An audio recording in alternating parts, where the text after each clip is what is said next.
Welcome back to the deep dive. And well, if you're tuning in right about now, chances are the clock is ticking down. Hmm. Ticking down to that glorious moment, start of the weekend, that feeling when the weight just lifts. It really does. And that's exactly why we're here today, isn't it? Yeah. We spend so much time, so much energy thinking about like optimizing productivity, our schedules, Oh, meetings, yeah, all the work stuff. right? But then our free time, Hmm.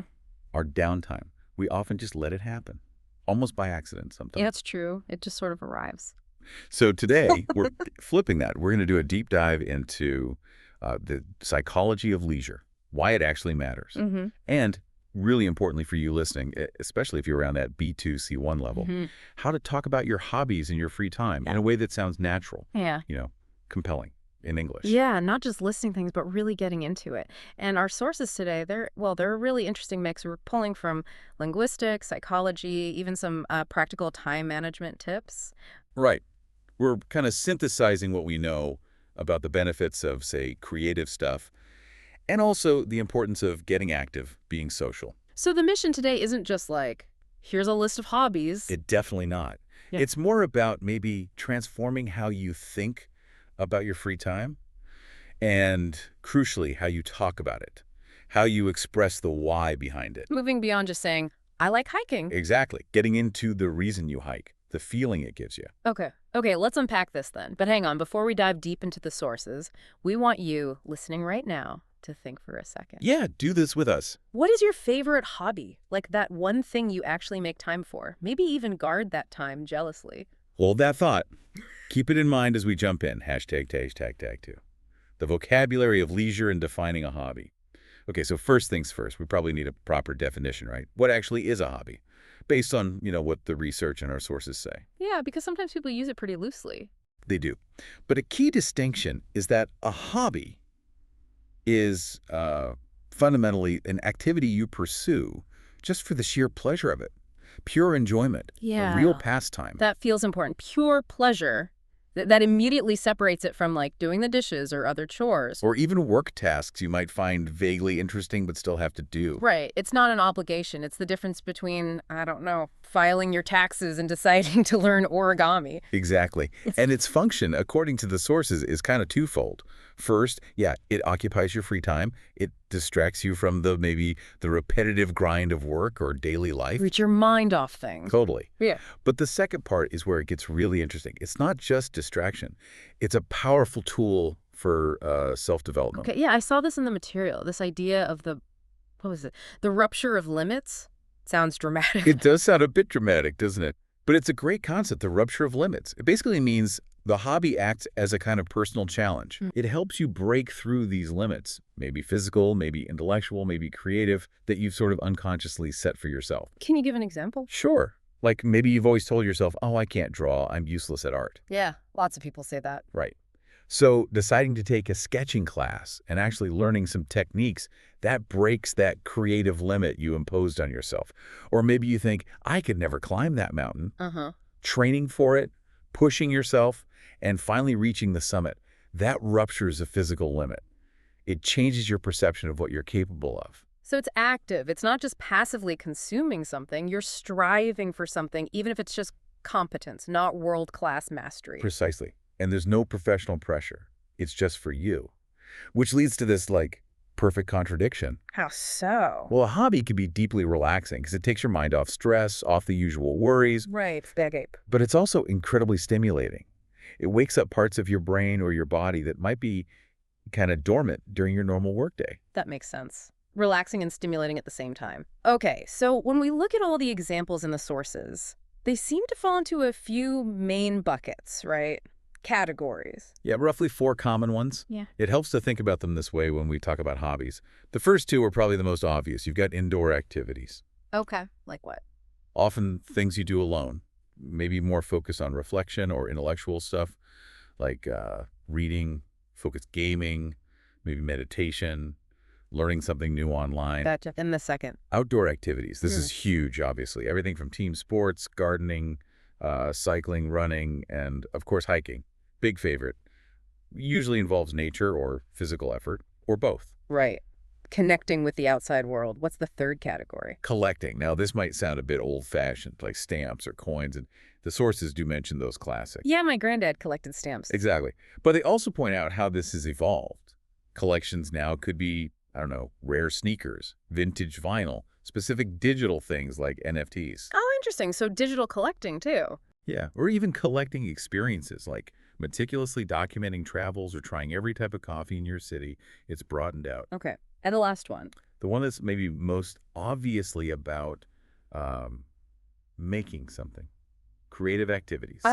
Yeah, like playing music, writing, knitting, painting, photography. Woodworking, coding apps, baking elaborate cakes, anything where you end up with something tangible, or at least a performed creation. The key is you're producing something. Okay, so we have these categories, but the real key, linguistically, especially for B2C1 level, is how we express how connected we feel to these things, right? Our level of engagement. Exactly. And that brings us to our first really useful conversational phrase. If you have a deep, real interest in something, you can say, I'm really into. Oh, that's a good one. It sounds much more natural than saying, like, I possess a strong affinity for. Right. Or even, I enjoy very much. I'm really into just flows better. You could also use I'm fond of, which maybe sounds a bit gentler, perhaps more nostalgic. Yeah, like I'm fond of old black and white movies. Or, if the feeling is super strong, I'm passionate about. That really signals a deep commitment. So, examples. You might say, I'm really into trail running. It's how I clear my head. Or, I'm passionate about wildlife photography. It just sounds fluent. It really does. And here's a crucial little grammar tip for everyone listening. Remember this one. When you use prepositions like into or about, the verb that follows has to be in the gerund form, the ing form. Ah, right. So it's I'm really into running, not I'm really into run. Exactly. Or passionate about learning languages, not passionate about learn. Getting that little detail right, it instantly makes your English sound more polished, more natural. That's a huge takeaway right there. Okay, but what about the other end? What if you like something, but it's not your main thing? It's casual. You don't want to sound like you're obsessed when you're not. Great question. For that, there's a wonderful little phrase, I dabble in. Dabble. I like that. What does it imply? It means you do something, but not very seriously.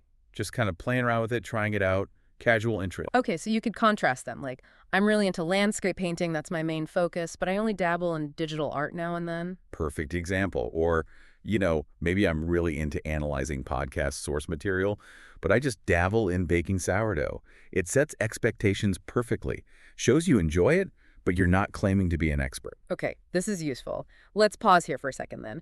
We've defined what a hobby is, talked categories, and got ways to express deep interest versus casual interest. So for you listening, what comes to mind for you? Are you really into one main thing, or do you maybe dabble in lots of different activities? Think about it. Okay, let's shift gears a bit now. Let's move indoors, maybe into the quieter, more reflective space of indoor and creative hobbies. Our sources talk a lot about the benefits here, often using this great phrase, mental hygiene. Mental hygiene. I really like that term. It sounds so proactive, like brushing your teeth for your brain. That's a perfect analogy. It implies it's something you need to actively do to maintain your cognitive well-being. It's not just passive. So, practically speaking, what does this mental hygiene look like with these hobbies? Well, it seems to work in a couple of key ways. First, it helps with cognitive flexibility. Meaning? Meaning, if your job is very analytical, very logical, maybe very left-brained. Like an engineer or accountant, maybe? Exactly. Engaging in something creative and unstructured, like maybe improvising on a musical instrument or doing some free-form painting, it forces your brain to switch gears. It kind of lubricates the other parts of your thinking machinery. So it stops you getting stuck in one way of thinking, prevents those mental ruts. Precisely. Stops you getting mentally rigid. And the second function is about displacement. Displacement. Yeah. If you're stuck on, say, repetitive worries or obsessive thoughts about work stress. Which happens a lot. Oh, absolutely. Engaging in a task that requires your total but different kind of focus. It literally pushes those negative thoughts out of your head, at least for a while. It displaces them. Okay, that makes sense. So what's a common example from the sources? Reading is a huge one, obviously. And the material shows a real spectrum. You've got people who read purely for relaxation. Light fiction, maybe thrillers. Nothing too serious, as one person put it, just a way to escape. Just zoning out with a good story. Exactly. But then you also see people who view reading itself as a challenge, like that rupture of limits idea again. How so with reading? Well, there was this great anecdote about someone deciding to tackle a really big, maybe intimidating classic novel. I think it was Moby Dick. Oh, wow. Yeah, that's a commitment. Right. They called it a bit of a beast. And they talked about how the old language, the sheer length, it demanded real patience, persistence. So finishing it wasn't just fun, it was an achievement. They tackled an intellectual challenge, broke through a barrier. Exactly. That feeling of accomplishment, of having mastered something difficult that builds discipline and focus, and that can spill over into other parts of life, you know? That patience thing is key, isn't it? And I saw that come up with creative hobbies too, like pottery or ceramics. Oh, definitely. Pottery came up a lot in the sources as something incredibly therapeutic, a fantastic way to really unwind Yeah. while doing something very tactile, very hands-on. Yeah, there's something about actually like getting your hands dirty, working with the earth. It sounds very grounding, but it takes discipline too, right? It's not just messing about. Not at all. There was this one story from someone talking about the challenge of just centering the clay on the wheel, getting it perfectly balanced. I've seen people do that. It looks hard. It is. They described searching for the Goldilocks of clay. Not too wet, because then it just collapses. Splat. Yeah, and not too dry, because then it just cracks and resists when you try to shape it. It needs to be just right. And the big rule they mentioned. If you rush it, it cracks. The final piece will crack, maybe in the drying, maybe in the firing. You absolutely cannot rush pottery. Wow. So it forces you to slow down. Completely. It demands patience, meticulous attention. It forces you into the present moment. It's almost like meditation in motion. Your mind can't be racing ahead or dwelling on yesterday. You have to focus entirely on the clay under your hands. That's powerful mental hygiene. That makes total sense. Okay, so beyond creating things, what about just learning stuff, skill building? Yeah, that's another big indoor category. Things like learning a language, which, thanks to apps like Duolingo or using flashcard systems like Anki, you can make it fun. Turn it into a game, compete with friends, or just yourself. The barrier to entry is pretty low now. Or things like learning to code. Absolutely. Programming, coding, the initial cost is basically just your time and effort. But the cognitive payoff is huge. It teaches structured thinking, problem solving, logical pathways, really valuable skills. And because these indoor activities, reading, pottery, learning, drawing, are often so good for stress relief, this seems like the perfect place for our next key phrase. Yes, definitely. The phrase, "it helps me unwind." That's such a useful, natural phrase. It is. It's versatile, and it directly connects the activity to stress reduction. It clearly communicates the benefit you get from the hobby. Perfect for that B2C1 level conversation. So, chatting on Monday morning about the weekend. Yeah. You could say something like, oh, I spent a couple hours just sketching on Saturday. It really helps me unwind. Or I've got this paint by numbers kit I work on sometimes. Sounds silly, but it helps me unwind. And you can get started so cheap, just supplies from the dollar store. Exactly. Or if the weather's bad, I love putting on some chill music and just reading. It helps me unwind, gets my head straight. Works for anything that gives you that mental break, that sense of calm. Okay, so we've been inside, getting creative, finding our zen with pottery. Let's step outside now. Let's talk about the other side of things, the active outdoor stuff. Hobbies that often need physical discipline and, importantly, can bring people together. Right. Moving from the solitary studio to maybe the hiking trail or the sports field. And the classic example that came up again and again in the material is hiking. Always popular. It really is. Yeah. The appeal seems universal, doesn't it? Just getting outside, moving your body, such a contrast to sitting at a desk all week. Totally. And clearing your head. The views. The sources mention specific places like Eagle Peak with its steep trails or seeing hidden falls, waterfall, that reward at the end. Exactly. And this is key, serious hiking, challenging hiking. It requires real discipline. It's not just a casual wander in the park. No, definitely not. The sources really hammered home the need for preparation. Right? Absolutely. Meticulous preparation. It's non-negotiable if you're doing anything remotely serious. The difference between an amazing day and, frankly, a disaster often comes down to planning. Like what specifically? Well, checking the weather forecast is number one. Especially in the mountains, things can change fast. You absolutely have to know what you're getting into. Then packing properly. Enough water is crucial, maybe electrolyte tabs or mixes if it's hot or a long hike. And the right kind of snacks things that give sustained energy, like trail mix, dried fruit, Hmm. dried mango was mentioned. Ooh, I like dried mango. Okay, and speaking of disasters, we have to mention the boots anecdote. Ah, yes. The blisters. The bane of many a hiker's existence. So relatable, though. Totally. Someone shared that painful lesson. Bad boots, or even good boots that aren't broken in properly, or maybe just cheap, badly made socks, Hmm. they can lead to blisters that just absolutely ruin your day. All that effort, the beautiful views, and all you can think about is the pain in your heel. Exactly. It really highlights that investing in decent gear, like proper hiking boots and good moisture-wicking socks, maybe merino wool ones, is not a luxury. It's essential for these kinds of physical hobbies. Yeah, that story really shows how the hobby itself teaches discipline. Hmm. If you skimp on prep, nature, or just your own feet will make you pay for it. You learn fast. And those challenging hikes like the steep switchbacks up Eagle Peak mentioned in the sources, people often frame doing those as a way of deliberately getting back into shape. Ah, so linking the hobby directly to health goals. Right. Using the challenge of the hobby to improve fitness, that's a big motivator. But there's another huge motivator for these kinds of activities. Which is? The social side, connecting with other people. Yeah. One source really emphasized the importance of planning something social sometimes to avoid just retreating into your own bubble all weekend. Yeah, it's easy to do that, isn't it? Just stay home alone. Very easy. Well, But they argued that making that effort to connect is vital. We need that social interaction. Which brings us to group activities. okay, like what? Well, things like board game nights came up. Could be complex strategy games like Catan that take hours. Or quick, noisy card games like Uno. Exactly. Or joining actual groups, like a local choir, maybe in a cappella group if you like singing, dance classes, Mm. improv troops, even things like joining a local disc golf league, structured social fun. Okay, and this idea of trying new things, joining new groups, that leads perfectly into our third key phrase, right? For talking about something you've started recently. Yes, exactly. Using the present perfect continuous tense here is brilliant. I've been getting into. Why is that tense so good here? Because I have been getting into immediately tells the listener this is something new, something you're currently exploring and probably enthusiastic about, but you're still in the process. It's not a long-established habit yet. Right. It signals recent and ongoing. Are there alternatives? Sure, you could say, I recently took up. That's very common.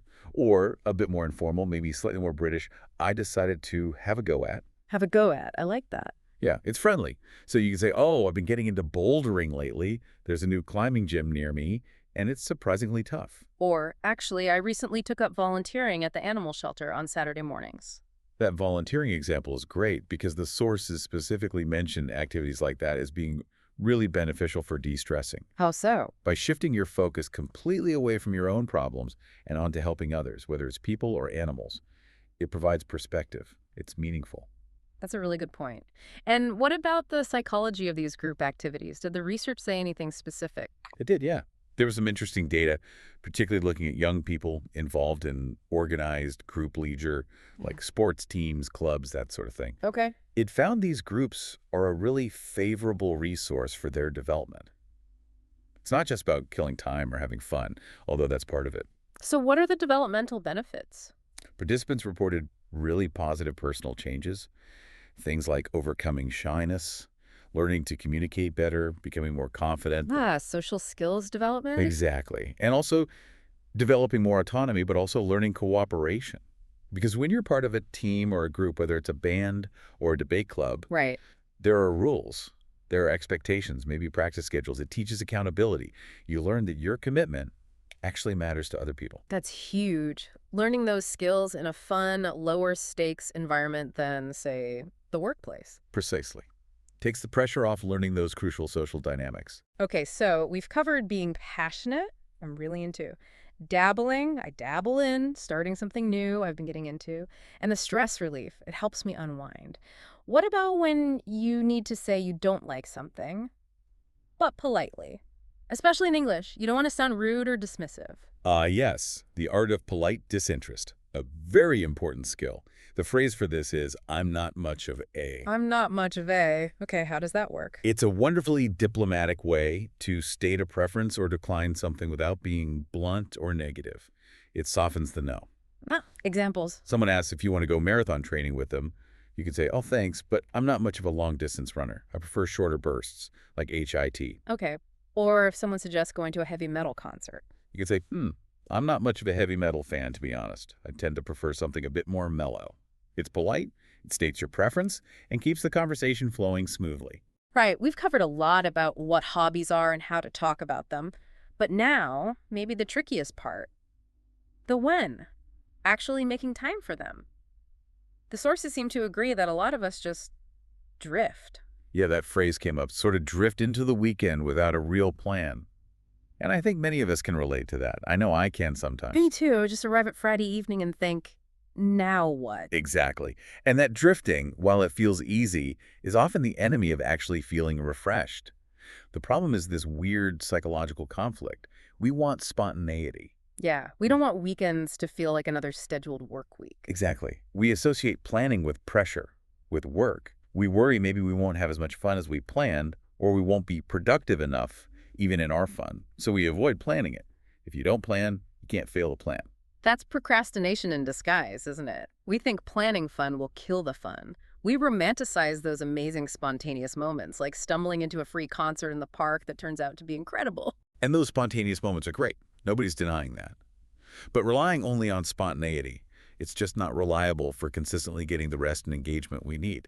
So the sources really push for intentionality. Intentionality, meaning what exactly? Meaning consciously deciding to make time, actively blocking out time on your calendar, or carving out time for your leisure, treating it with some importance. Okay, but practically, what does that look like? How do you plan relaxation without making it feel like a chore? It's this idea of scheduling fun, which sounds odd, but can work. It could be literally putting pottery class 2-4 p.m. either Saturday in your digital calendar with a reminder, just like a work meeting. Giving it the same weight. Yes.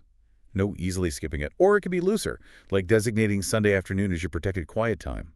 No errands, no calls if possible, just dedicated time for reading, or maybe watching that nature documentary you wanted to see, like Blue Planet. You consciously decide, this time is for unwinding. It sounds a bit like that work technique, the Pomodoro technique. We touched on it, but maybe we can link it more clearly to leisure. Oh, that's a great connection. Yeah, the Pomodoro technique developed back in the 80s, I think. It's about breaking work into focused bursts, usually like 25 minutes, followed by short breaks. Right, the idea being those regular breaks actually boost your focus and mental agility when you are working. Exactly, and the parallel to leisure is super relevant. If we accept that structuring our work with focused time and breaks makes us more effective, why wouldn't we structure our leisure similarly for better recharging? Ah, okay. Apply the same logic. Right. Maybe you schedule, say, 50 minutes of really focused practice on your guitar, really getting into that flow state. But then you follow it with a deliberate 10-minute break where you do something truly restful, not checking email, but maybe just stretching or looking out the window or making a cup of tea mindfully. So balancing that focused hobby activity with genuine restorative rest, not just switching from one screen to another. Precisely. It's not just passive consumption. It's active rejuvenation. Right? And that intentionality also means choosing not to do certain things. Like not letting the default weekend activity become hours and hours of just scrolling. Scrolling through social media feeds. The sources often point to that as a major time sink that feels like leisure, but doesn't actually leave you feeling fulfilled or mentally cleaner. Yeah, the endless scroll. It fills time, but doesn't really nourish you. Okay, so maybe we can end this section with a bit of a self-check for the listener. What are the warning signs, the red flags that suggest maybe you need to be more intentional about downtime, that you really need a dedicated hobby? The sources listed a few clear indicators. One big one. If you find yourself only thinking about work, only talking about work, even when you're supposed to be off. Guilty as charged sometimes. Many of us are. Another sign. If all your days feel the same, that kind of monotonous blur, Monday feels like Saturday feels like Wednesday, that signals you need more variety, more stimulation. Okay, what else? A noticeable drop in your motivation or productivity at work. Sometimes that burnout isn't the cause of needing a break. It's a symptom of not having proper outlets, not having that mental hygiene. That's a crucial distinction. It is. And maybe the biggest telltale sign? If your main way of relaxing is just spending hours scrolling social media. If that's the default, you're likely substituting passive input for the active engagement that a real hobby provides. So a hobby is like the pattern interrupt. It forces you out of that passive drift back into doing something actively. It's like it breaks the cycle. Hashtag Jamaray I. Conclusion and key takeaways. So let's try and wrap this all up. If we distill the wisdom from all these different sources we've looked at today, the main message seems pretty clear. Hobbies aren't just trivial time fillers. They're really essential tools. Tools for what For specifically? self-development, definitely. Building discipline, focus, creativity, but also for emotional regulation, for that mental hygiene we talked about. And they serve that social need too, fostering connection, cooperation. Especially powerful for growth, as we saw with the youth group's example. Right. So they work on multiple levels. And crucially for everyone listening and working on their English, we've given you some key tools, some natural phrases, to actually talk about all this. Let's do a quick recap of those phrases just to lock them in. Good idea. Okay, first up, for those activities you're deeply invested in, your core passions, use. I'm really into. And remember the grammar point. Follow it with the ing form, the gerund. I'm really into baking. Perfect. Then when you're talking about something newer, an exploration, something you've started recently, like a new fitness class or creative skill. Use. I've been getting into. That present perfect continuous signal, it's recent and ongoing. Exactly.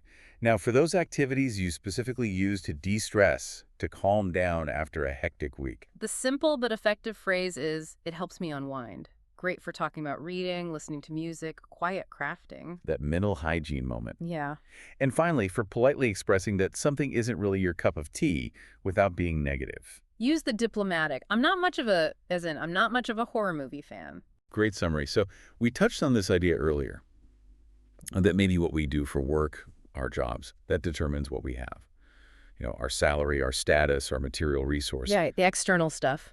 But the really provocative thought, the kind of long-term perspective we want to leave you with today is this. Maybe what we choose to do with our free time, our hobbies, that's what really determines what we are. Wow. Say more about that. Well, choosing a hobby, committing to it, whether it's learning an instrument or training for a race or volunteering, it's a commitment to yourself, to your own well-being, your own growth. It's an investment in becoming, a more disciplined or more creative or more connected version of yourself. So hobbies shape our identity, not just fill our time. In a very fundamental way, yes. They represent maybe the most fulfilling kind of self-commitment we can make. That is a fantastic thought to carry into the weekend. So let's turn it back to you, our listeners. Tell us, what are you doing this weekend? Are you going to embrace spontaneity? Or are you going to try blocking out some intentional downtime for some serious mental hygiene? Maybe dive into a passion project. Yeah, we'd love to hear. Whatever you choose, we hope you have a really successful, restorative, and enjoyable weekend. Hopefully filled with your own favorite deep dives and intentional moments. Absolutely. We'll see you next time for the next deep dive. Take care, everyone. Bye for now.